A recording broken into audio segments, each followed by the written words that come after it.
Hello, everybody. Welcome to our broadcast Team Alpha interview tonight. Our mission is cutting-edge cosmic conversation while exploring consciousness and the quantum possibilities.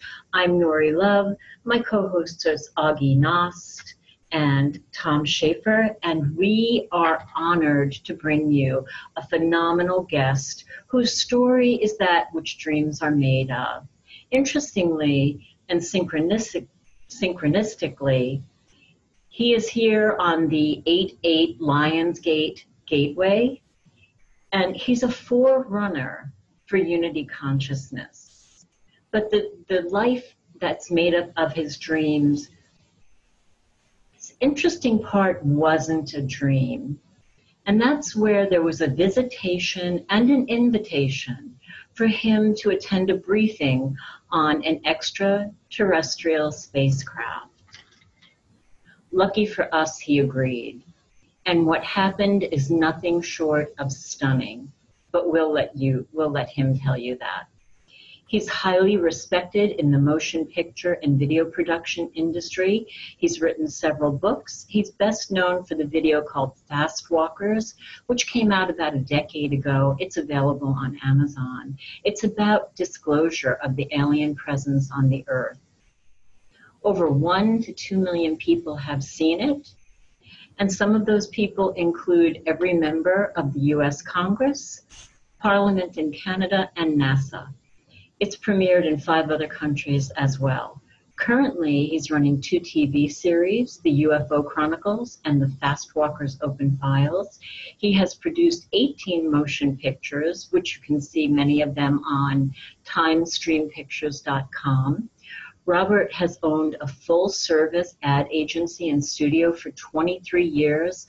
Some of his clients were Hobie Cat Corporation, Maury Boogie Board, Professional Chemical Corporation, and 6 major cities in the greater Phoenix area were his clients.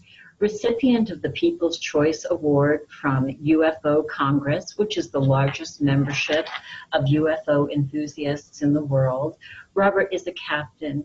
He's a world traveler. He's built several ships, and he has a cutting-edge project during this awakening time that he'll tell us about. We are absolutely thrilled, privileged, and honored from here to Pluto to introduce to you and give you our honored guest, Robert D. Miles. Welcome, Robert. Wow, thank you, Alpha Team. Welcome. Hello, Robert. What an amazing introduction. It's so great to be with you there on the command module. So good to have you here. So I'm sure everybody is sitting on the edge of their chairs wondering about this story. So tell us about that story, please. Well, I have to go back in time a little bit, Okay. back into the 60s, actually, when I was a life insurance salesman selling death. And I had all the toys. I was fairly successful. I had Corvettes and speedboats and all those kind of things, but I just didn't feel like I was getting anywhere. And then I ran into some people that were doing something that really fascinated me. They were building boats and sailing away. And a lot of them were what we call expatriates. And one night, I was standing by one of their boats in the shipyards, and someone said, "That river out there, that Columbia River, it's a pathway to a whole new world." Wow. And boy, that struck a chord. And there on the website, timestreampictures.com, you can see pictures of some of the boats and ships that I've designed and built. And I didn't do it all entirely by myself. I had partners.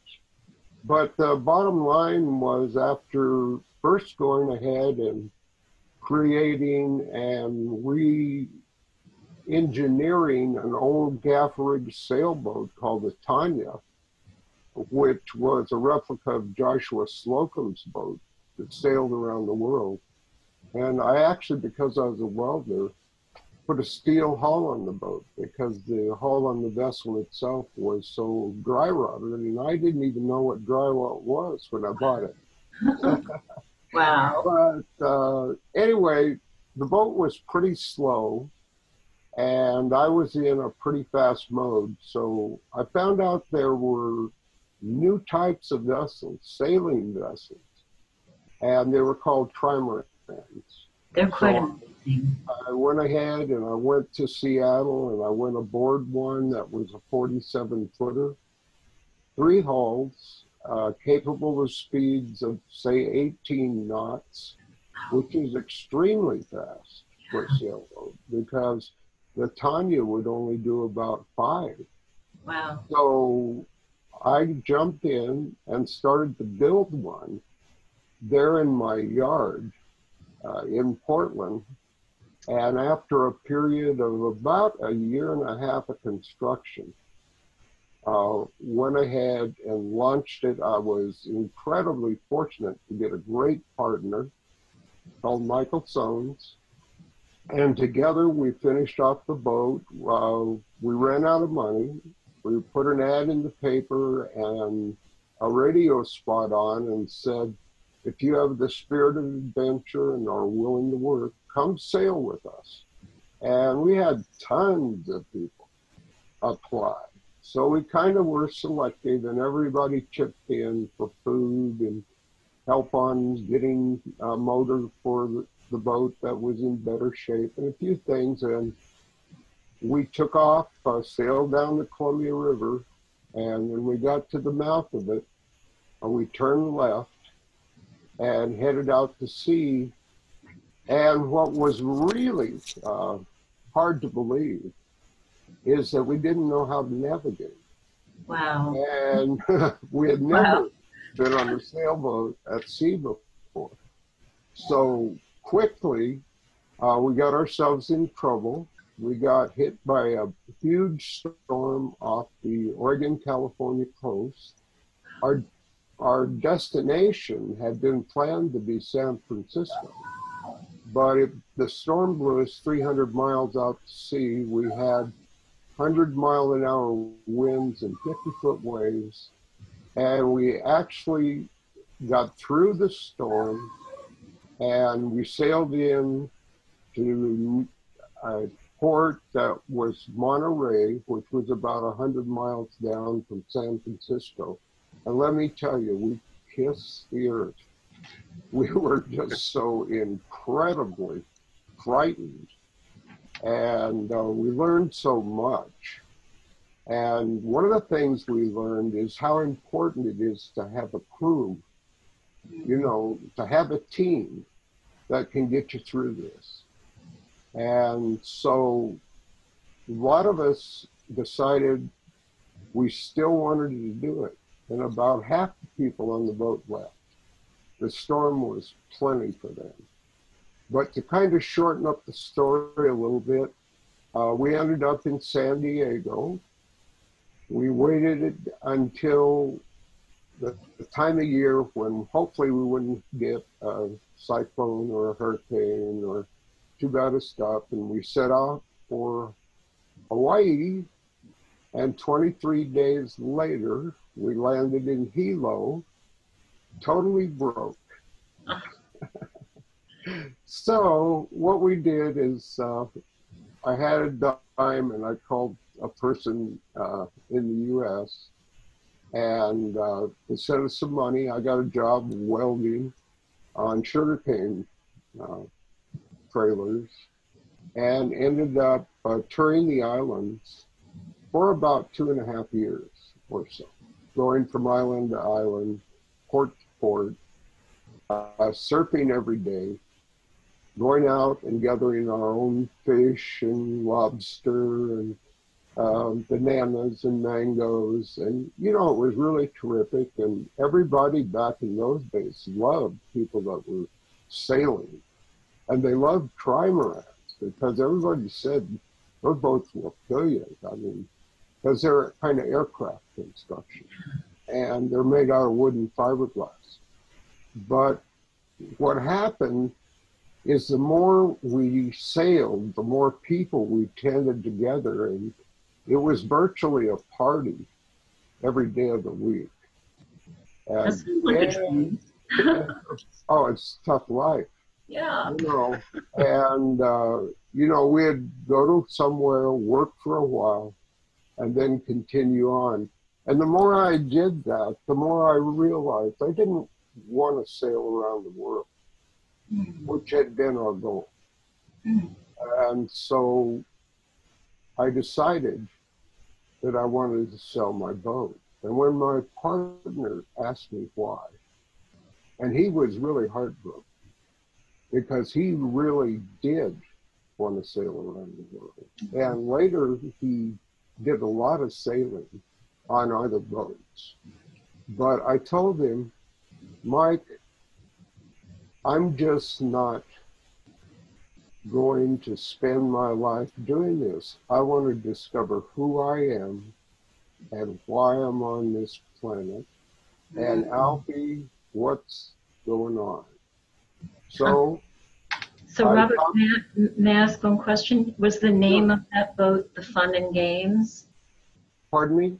Was the name of that boat the Fun and Games? It sure was. It was, okay. I have that song, Ride, Captain Ride, in my head, just listening to your story, Robert.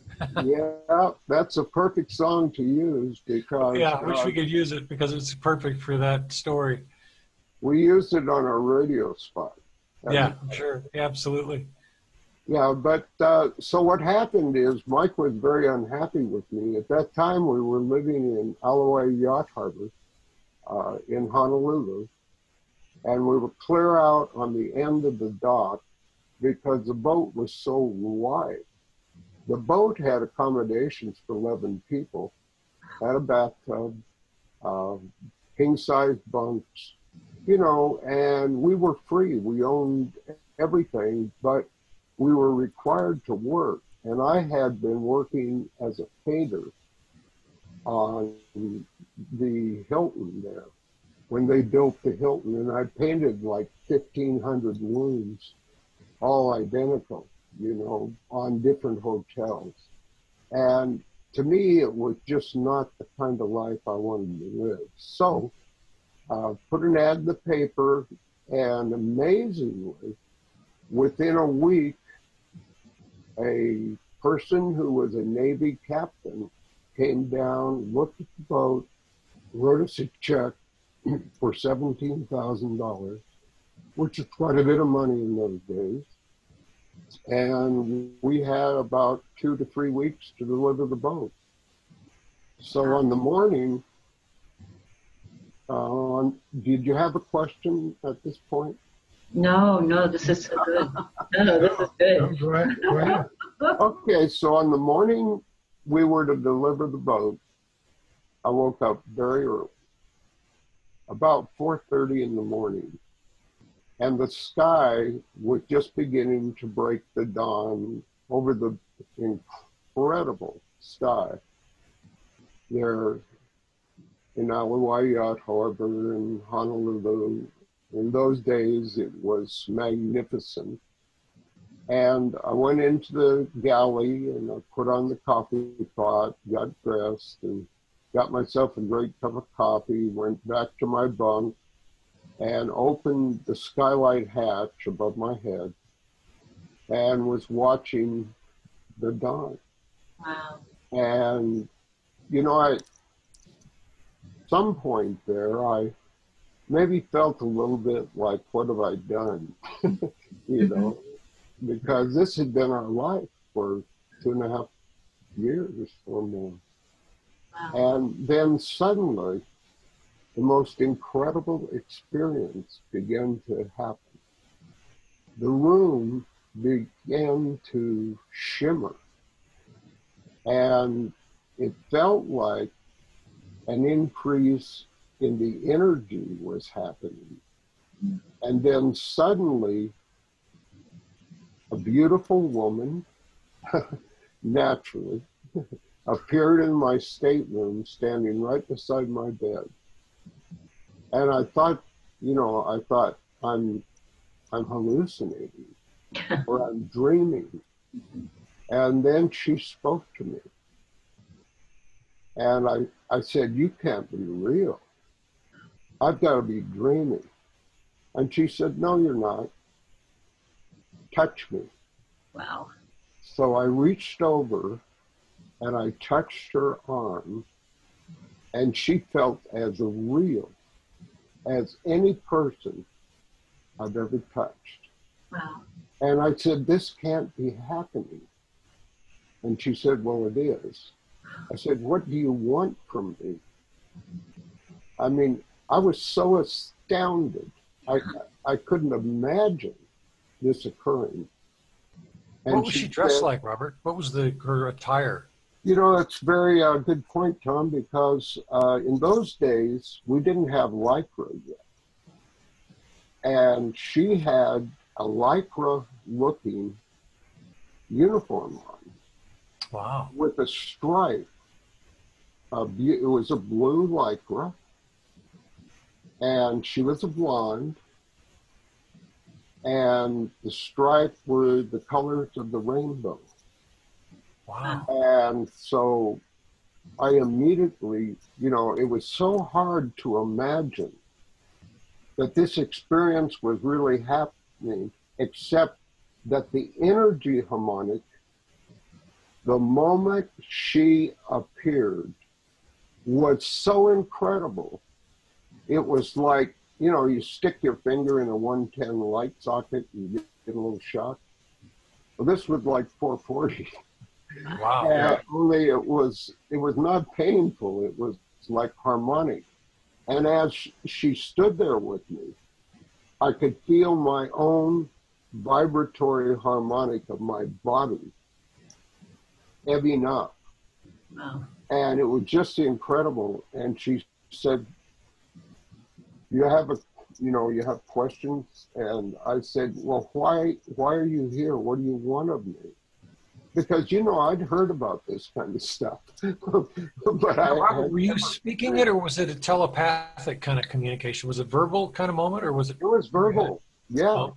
I mean, but it was so pleasant. I mean, it was like, maybe it was telepathic too. I mean, I'm not certain.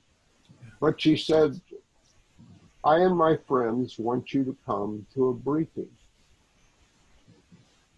And I said, okay, what do I do? And she said, just decide you're there. Wow. Wow. And I said, I can't do that. I can't do that. And she said, yes, you can. I'll help you. Close your eyes and decide you're there.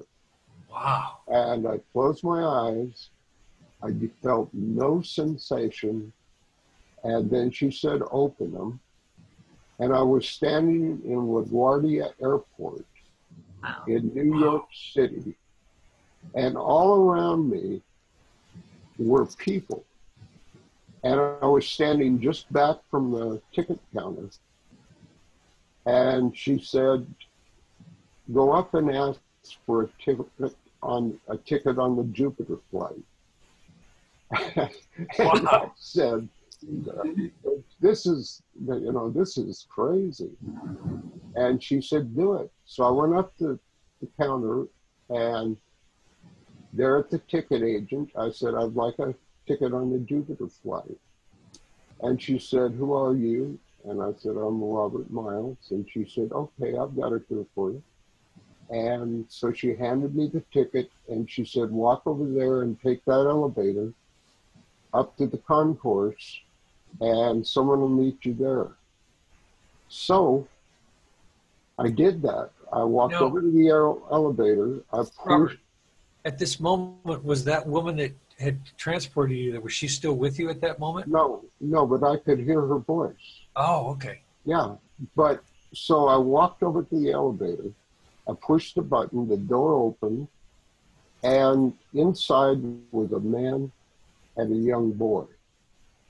And I stepped in, the door closed, within a couple of seconds, it opened and we were on another concourse. And a lady met me there. She had the same kind of uniform on. And she said, come on aboard.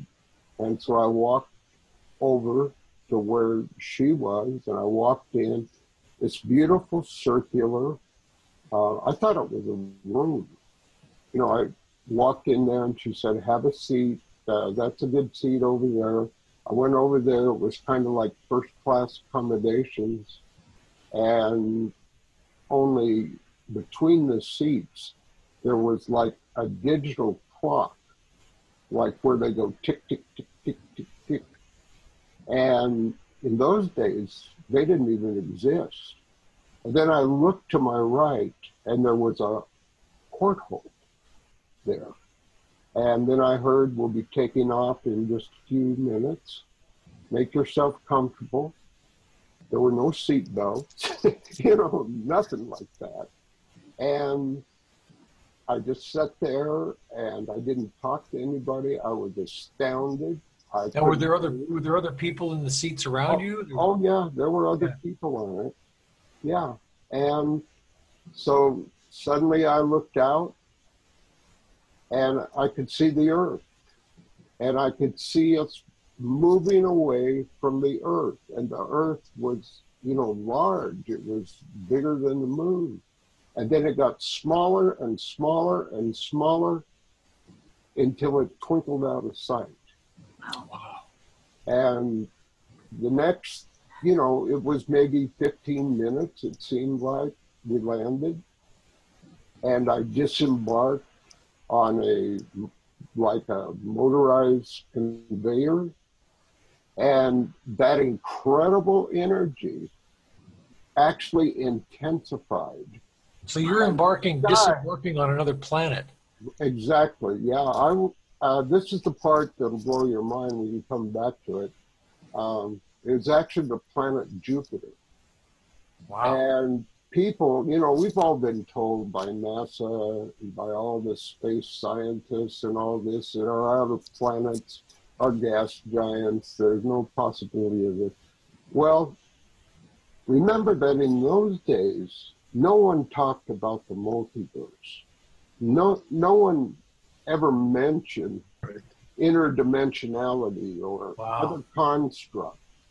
So for many years, when I told this story, people were thinking I'm absolutely nuts. Right, it's a gas giant. There's too much pressure. There's too much gas or whatever. There's no solid surface, et cetera, et cetera. Right. Well, some of us know better now. But anyway, so as I disembarked, I saw the sky, and it was an aurora borealis of the most magnificent energy and color, and the vibration was so intense and so pleasant. And they met me there at the bottom of the conveyor, and there were 3 people, and they were very human. They didn't look like something from Star Wars. And they said, welcome, we're going to go to the briefing, and we're glad you're here. So, you know, many people asked me, well, why didn't you ask them who they were? You know, why didn't you question them about all these different things I can go into and tell you about if you're interested? But I was so astounded. I was so engaged in what was occurring to me. How would you even know what to ask? Yeah, exactly. So I went to the briefing, and what I was shown absolutely changed my life. Because some people, it's hard to describe. Some people would say, well, you logged into the Akashic Records or whatever.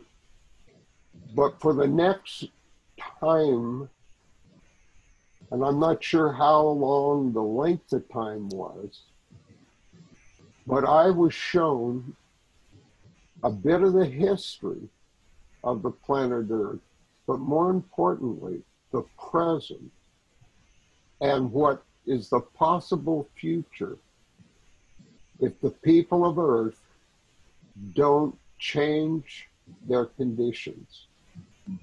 It was so devastating. There was such chaos. There was such frightening events, the cataclysms, the earthquakes, the power grids going down, the starving people, the people dying, the disease, the war, that it absolutely devastated me. Did they give you a picture of the time frame that that was occurring, or was it just, it could have been?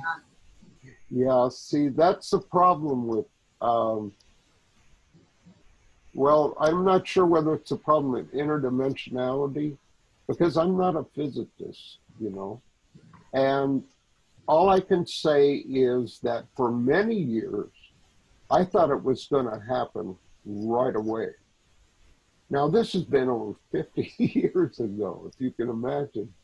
So it's very hard to predict events on the timeline. And I think the reason why is because the most important part of this is that we can change the condition. And there's hope. There's hope for this planet.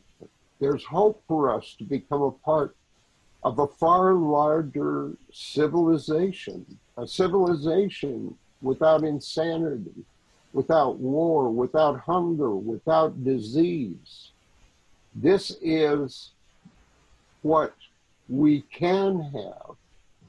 But if we don't, the alternative is so devastating that it's impossible to even comprehend. What I understand is that you were shown a specific timeline going into the future that originates back here where we are now. Unless we change our ways, that is very possible that it could happen. But the good thing here also is that there are more timelines that we can create. Like you say, if we change our way, we're going to go off on a different timeline and things could be wonderful. Yeah, and Augie, I totally agree with you on that. And for a long time, you know, we didn't have Mr. Keku saying there's multiple dimensions. You know, we didn't have the scientific credibility that wonderfully we have now. And also, we didn't have this wave of awareness that seems to beginning to propagate. And I just want to thank you guys for having me on your show and giving me a chance to tell my story, although it's kind of an old one, a long time ago. But it changed my life, and I've never been the same since.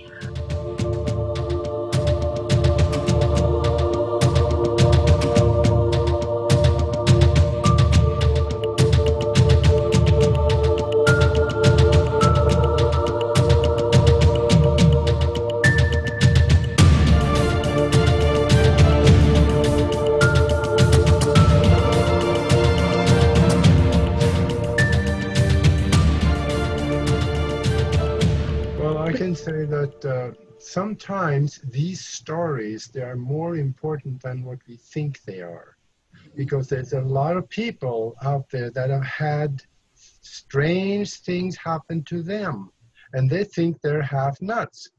So when they hear other people like you coming forward and telling a story like this, they start looking at that and say, wait a minute, you know, he had something kind of like this too.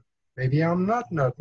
Maybe this is real. So they are coming to the fact that we are not alone here. There are parallel universes. There are other beings out there. And there is things we can do to change our future. Robert, there may have been people on that briefing that have been quiet ever since and didn't tell their story. And now they hear you tell you, and they, you know what, I was at that briefing too. You might find that out here after we hear this, after we release this interview. Yeah. Well, over the time, you know, I've done quite a few shows, especially a year or two, and going back, I was on Art Bell's show there for 3 hours on a Friday night when his audience was 10 million. Wow. And I've been on other shows, and I've actually had 2 people tell me they were at the briefing. Wow. Right now, on my website, I have an invitation for anybody that feels they were there at the briefing to contact me, because, you know, I want to reinforce it. I want it to happen. And, you know, we have all kinds of things that we're discovering, but unfortunately, most of those things are being covered up, and the mainstream media doesn't, you know, they don't put them out there for people to be able to expand their consciousness, accept the new reality. But I know that when we were talking earlier, prior to this interview, Nori, you talked about how important the harmonic of love is. Absolutely. I was just thinking that. Yeah. You're talking to me through telepathy? Oh, okay. I think so. Yeah. But, see, like as we go forward, we're going to talk about ships and boats and about things we can do. But it's important, I think, that you know that when we build the Safe Space One, which is a large ship that we'll talk about, but the people have to build the ship themselves.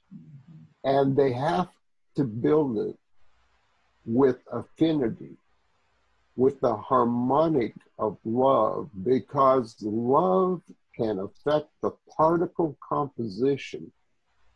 It's like a glue. And if it's created with that glue, then there's nothing that can destroy it. Exactly. And Mr. Nuts and Bolts himself, Albert Einstein, said about a year before his death that he has found that the whole universe was built on the vibration of love. Wow.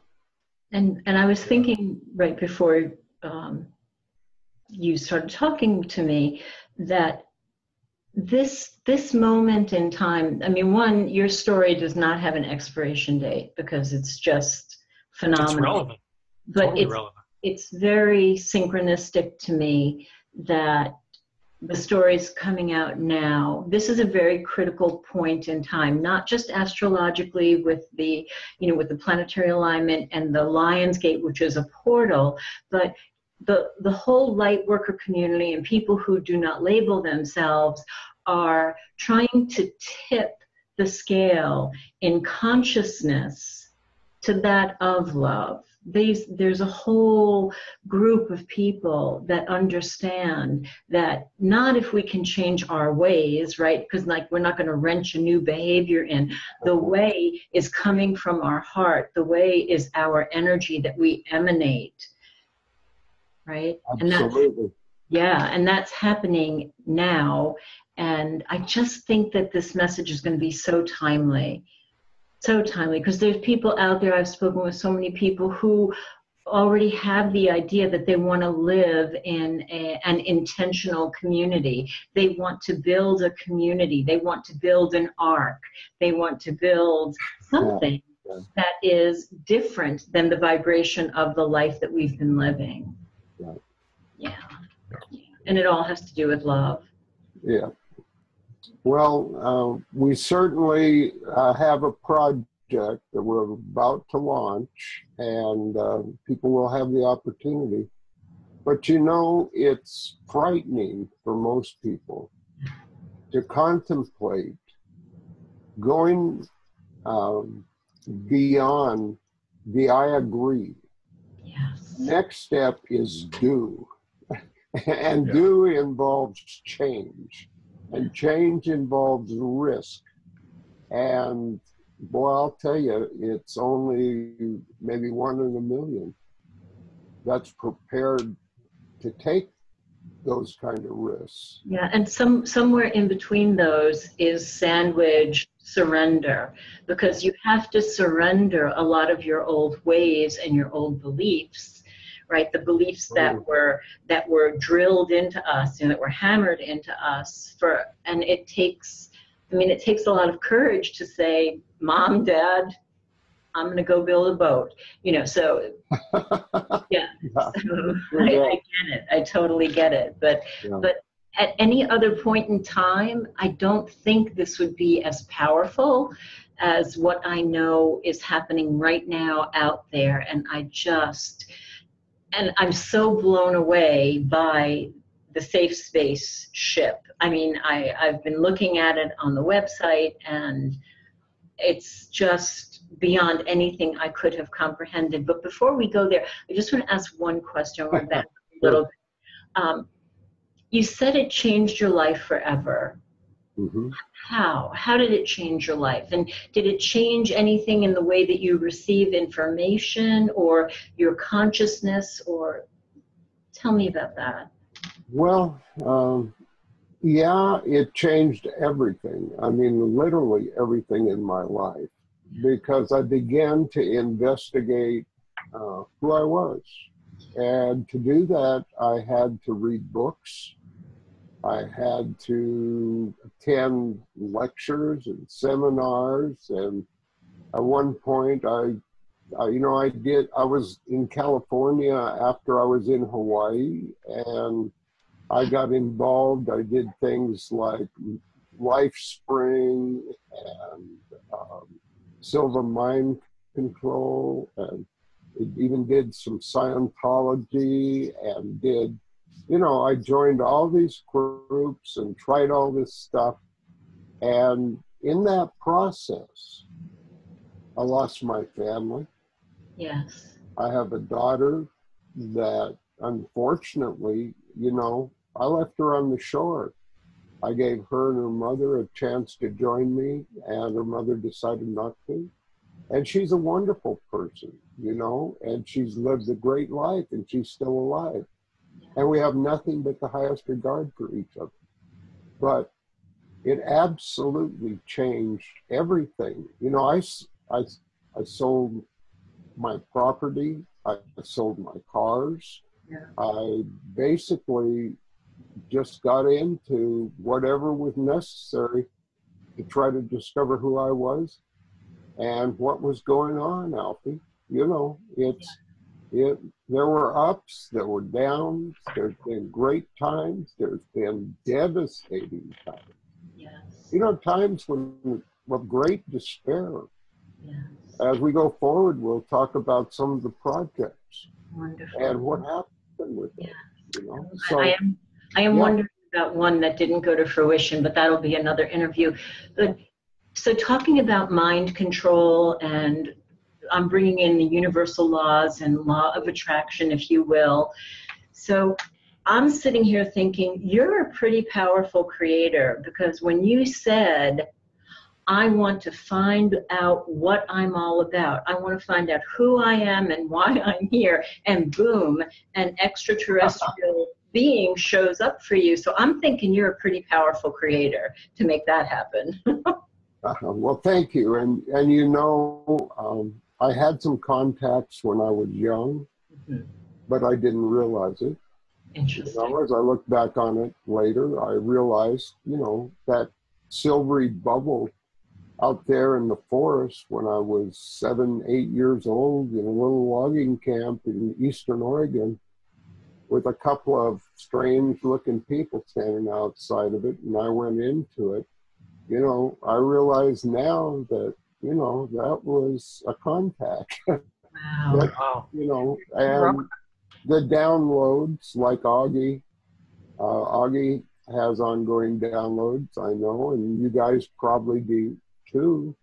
And yeah, they happen all the time. But one thing I've discovered, you can't always believe them. Right. Well, let me back up 1 inch here. For the people who are new to this, what is download?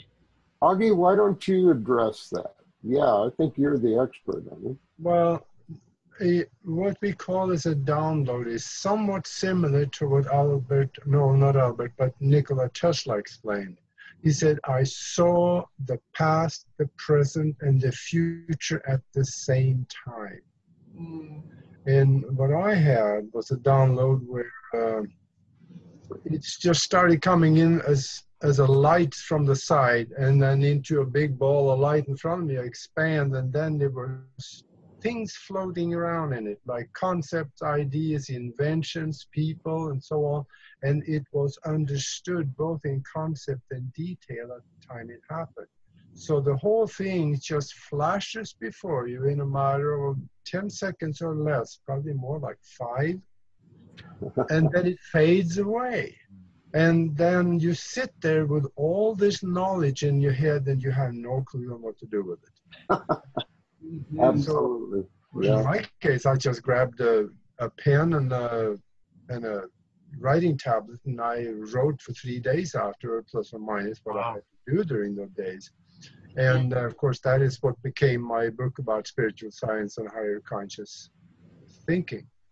And there's another one that I've been working on, and that's going to be much more detailed about what I saw in there. That involves inventions and maybe a little more detailed into how the universe work. Yeah, I think sometimes too the downloads are subtle, and that it's an idea. It's like, where did that idea? I'm not that good. Wait a minute, where did that idea come from? And you don't realize it at the time, and then slowly it's like, really? Okay, wow. Yeah. Thank you for that. Go ahead. Well, I was just going to ask you, Robert.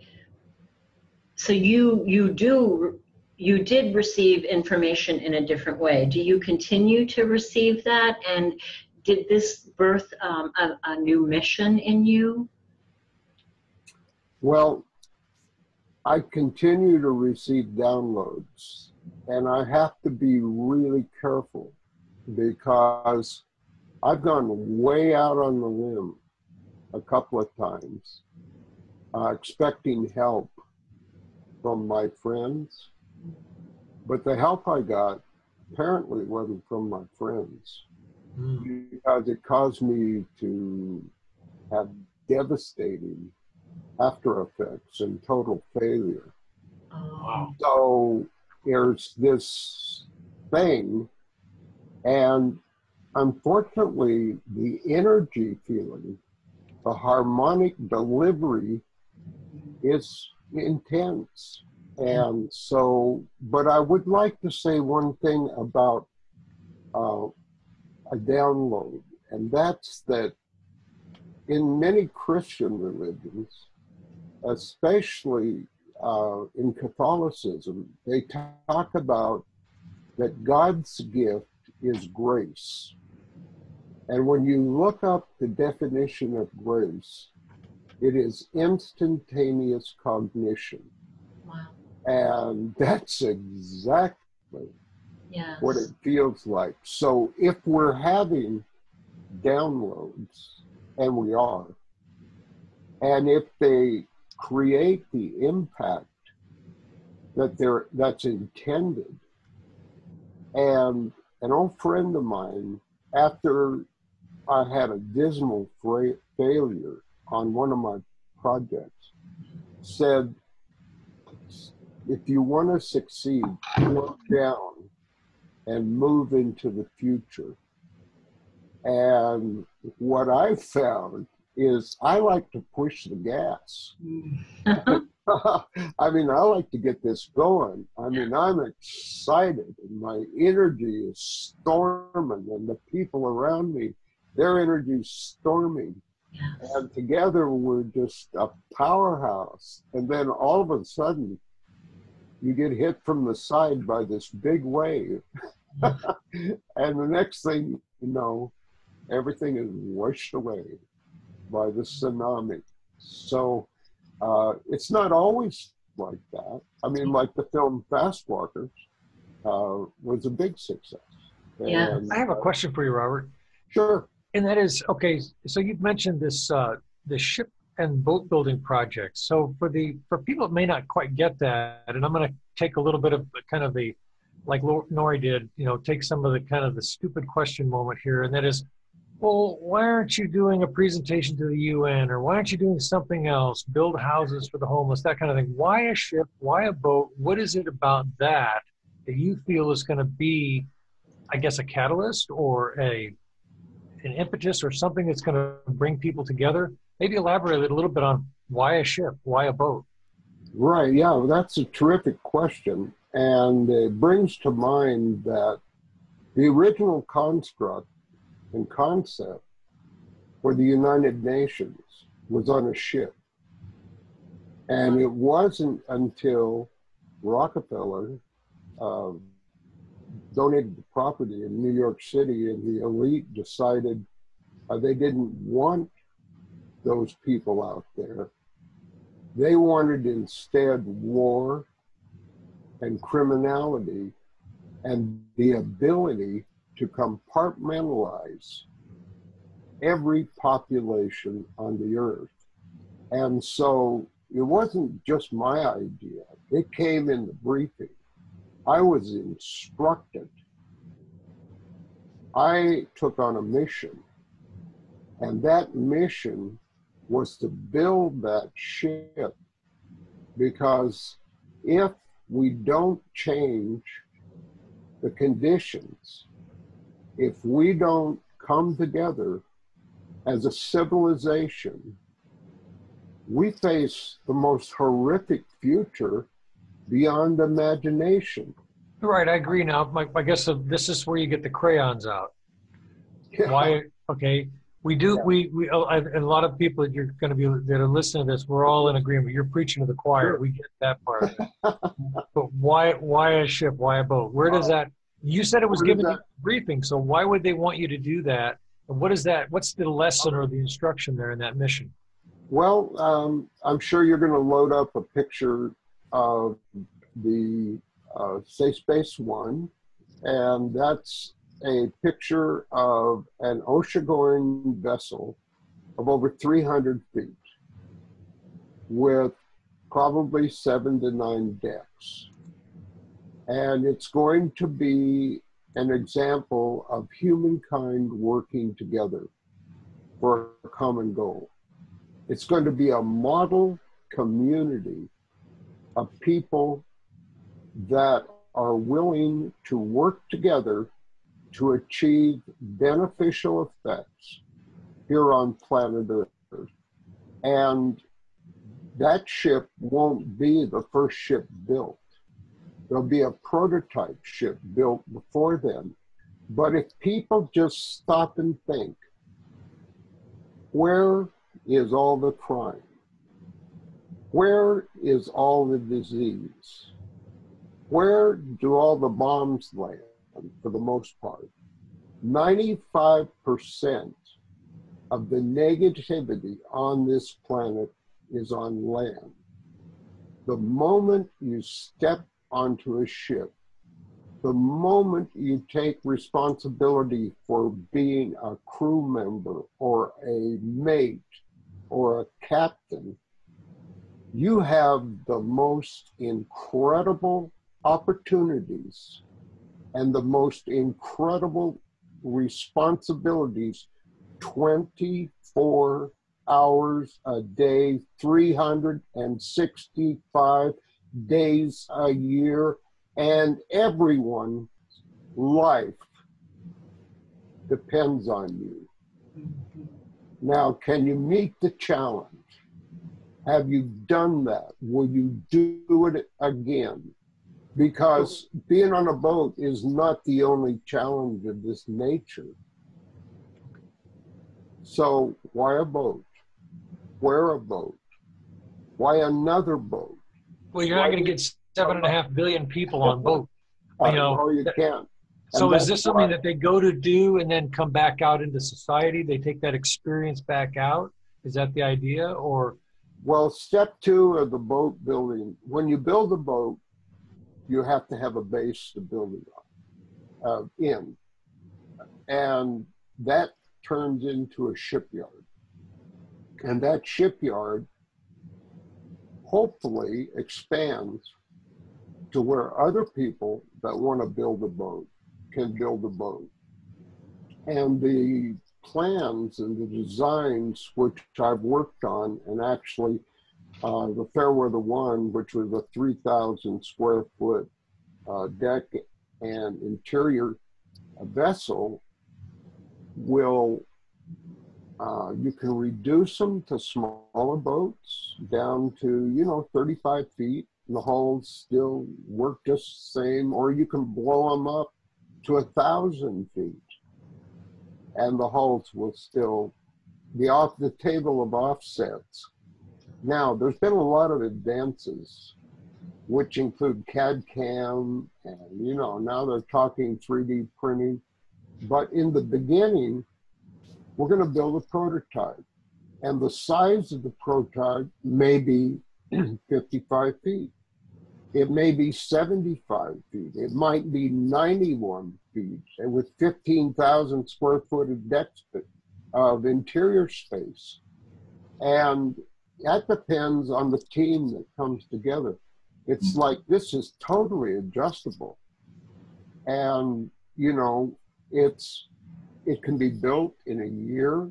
The Fairweather One was built in a year in Phoenix, Arizona, and was actually taken apart in 3 pieces and trucked to Long Beach, California, because, it's not much water around Phoenix. Okay, so help me out now. You've got these boats built. Let's say there's a groundswell. People say, yeah, I want to get involved in one of these projects. Mm-hmm. So where do these boats go? What's the ultimate? I mean, I understand the liveaboard crew mentality, having done that in the Navy. I get that, where you're interdependent upon each other. But it kind of erases the concept of separateness, getting towards oneness. Uh-huh. So people come into that moment and they get that moment. So then where do these boats go? What's the mission of these boats then? Well, what you just asked is terrifically important, because there's so many places to see in the world. I've been blessed because some of my documentaries have taken me to Central America, Nicaragua, Honduras, Mexico. Loved Mexico before it got into what it's doing. And right now, Nicaragua is having the start of a revolution. Tahiti, and I've been to Germany. I've looked at all those places to build a boat. And what's come up is that if the ship is going to be a model, just like Augie just mentioned, it's going to be a model of humankind working together. And there's so many beautiful places out there in the world to go. And there's so wonderful people. I mean, we hear all the time about these people are killing these people, and there's so much negativity in the news. But the bottom line is, I've always had incredible relationships with people all over the world, and I've not met any of them that hated me. They might have had a problem with, U.S. diplomacy.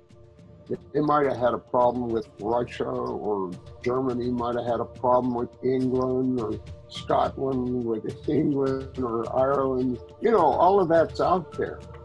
But the truth is that people to people, they want to co-create. They want to be happy. They want their kids to grow up. They want, and we have such technology now at our disposal. Humankind can move forward